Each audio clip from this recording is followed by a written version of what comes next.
Welcome to The Big Story. I'm Haryanto Diman. Subscribe to the Straits Times channel so you will not miss an episode. It looks like there's still plenty of demand in the private residential market despite high interest rates and property cooling measures.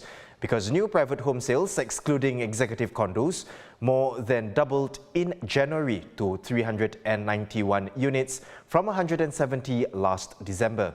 It's mainly thanks to robust sales at Seneca Residence at Tanah Merah Kechil Link, where 157 of its 268 units were snapped up.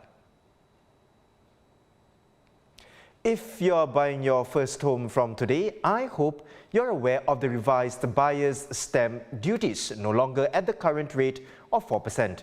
For residential properties, the portion of the value of the property in excess of between $1.5 and $3 million will be taxed at 5%, and those in excess of $3 million will be taxed at 6%.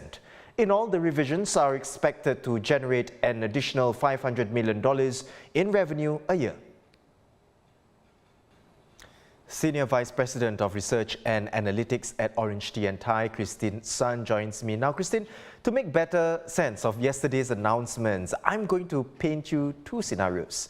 The first, say I'm looking for my first home and it's affected by the changes in the buyer's stamp duties. Could you help me break down how much I would end up paying, depending of course on the price of the property I'm after? Okay. The increase in the buyer's stamp duty is tiered based on the price of the property. So it really depends on how much you are paying for. So to give a quick calculation, for instance, if you are buying a property of below $1.5 million, it means that the buyer's stamp duty will remain the same as before. But if you are paying, that means if you are buying a property that is more than $1.5 million, then you'll be paying a tiered amount of, that means a higher amount of buyer's stamp duty. So for example, if we look at, let's say about $1.5 million property, then we are looking at around a buyer's stamp duty of about $44,600. And for a $3 million property, buyer's stamp duty will increase by about $15,000, so around $120,000. And say a $5 million property, the buyer's stamp duty will increase by about $55,000 to around $240,000. Of course, for some people, the increase is considered quite a lot. But if we calculate that as a proportion of the total purchase price of, let's say, for example, the $5 million property, the increase is only about 1.1%. On that, Christine, which groups do you think will be most affected by the changes to the BSD?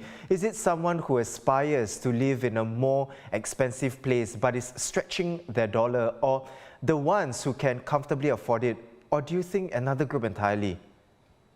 I think the changes will affect certain specific groups of the market. So to give a flavor of how much or what's the proportion of the market that will be affected, it will be useful for us to perhaps take the data from 2022 as a gauge. For example, if we look at URA data, about 55% of the total private residential transactions that took place last year was at least $1.5 million, and about 40% were between $1.5 million and less than $3 million, and around 15% were more than $3 million.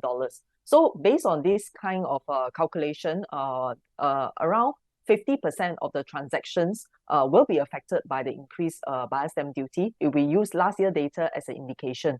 So I think by and large, most buyers may not be too affected by the increase in buyer's stamp duty because even for the big ticket items, for example, luxury homes, many of the wealthy buyers may not be deterred by the additional buyer's stamp duty, because we understand that many of these properties, they have very good product attributes, especially for those properties that are priced above $10 million. They are usually quite rare in the market, like penthouses or sky terraces. So we foresee that many of these wealthy buyers, although they may be more affected by the increased buyer's stamp duty, they are likely to continue with their purchase if they find something that they like. Okay, Christine, here's the second scenario on the public housing front this time. Now, I'm looking to get my first resale HDB flat. So while it's probably great that I stand to benefit from a bigger grant to help me defray the high cost of resale units, wouldn't this drive up the flat prices? Yes, I think that there has been some concern on the ground that such a scenario may happen because some sellers may take the opportunity to raise prices. But we feel that it's still too soon to judge whether price will definitely increase and it will surge significantly because right now there are many other factors that are at play for the resale market. For example, there's still the cooling measures that's just been implemented in September last year.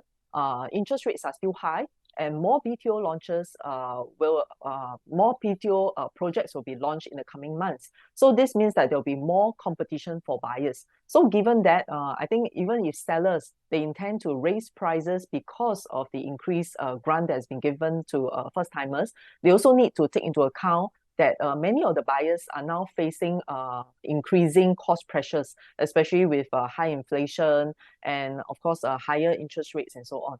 So with that, I think even if there's a price increase, it may not be across the whole market because if you look at the kind of the way the policy or the grants are being given, it is actually based on certain types of flat types. For example, more grants or more additional grants are given for smaller flat types. So if that's the case, then we may see many of these buyers, they may maybe try to apply or buy a flat, resale flat, that means a 4-room flat in a mature estate or more popular location.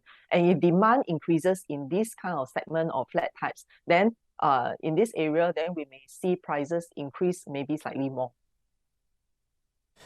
Christine, just to round up our discussion today, taking in all the changes from yesterday's budget statement, how would they affect the property market on the whole? I think the intention of these new policies actually is to help first-timers to own a home quickly and to give Singaporeans more housing options, especially since the cost of living has been quite high and HDB resale prices have been rising as well. I think as a whole, it is a good move because there are some people or some groups of people who need help because, for example, those people with children and they do not currently own a home, or those people who are married, or they could be renting for quite some time and the rental market is quite strong right now. So these people are the ones that I think they need a home urgently. So therefore, in giving these grants for people purchasing the resale flats, I think it will help them. And of course, with these grants being given, we can also expect some demand to be drawn from the BTO market. So this will also help to clear some of the backlog of applicants who are intending to apply for BTO flats. So I think, of course, with these changes, there could be some repercussions. For example, resale prices may still rise in certain locations. But I think in the long run and taken into totality, I think the policy changes are still a very good move. Thank you, Christine, for your perspectives. Senior Vice President of Research and Analytics at Orange Tea and Thai, Christine Sun. Yesterday, Deputy Prime Minister and Finance Minister Lawrence Wong announced more support measures and payouts geared towards dealing with inflation in his budget speech. To help us unpack that speech, we put a panel of experts together for the ST-UOB Budget 2023 Roundtable, who also discussed how Singapore can navigate the current uncertain economic landscape. You can catch the full hour-long conversation on straitstimes.com as well as our YouTube channel later tonight at 8 p.m. And on our YouTube channel is where you can find more videos as well. And don't forget to subscribe by clicking the red button below. I'm Haryanto Diman. Join us tomorrow for more stories on The Big Story.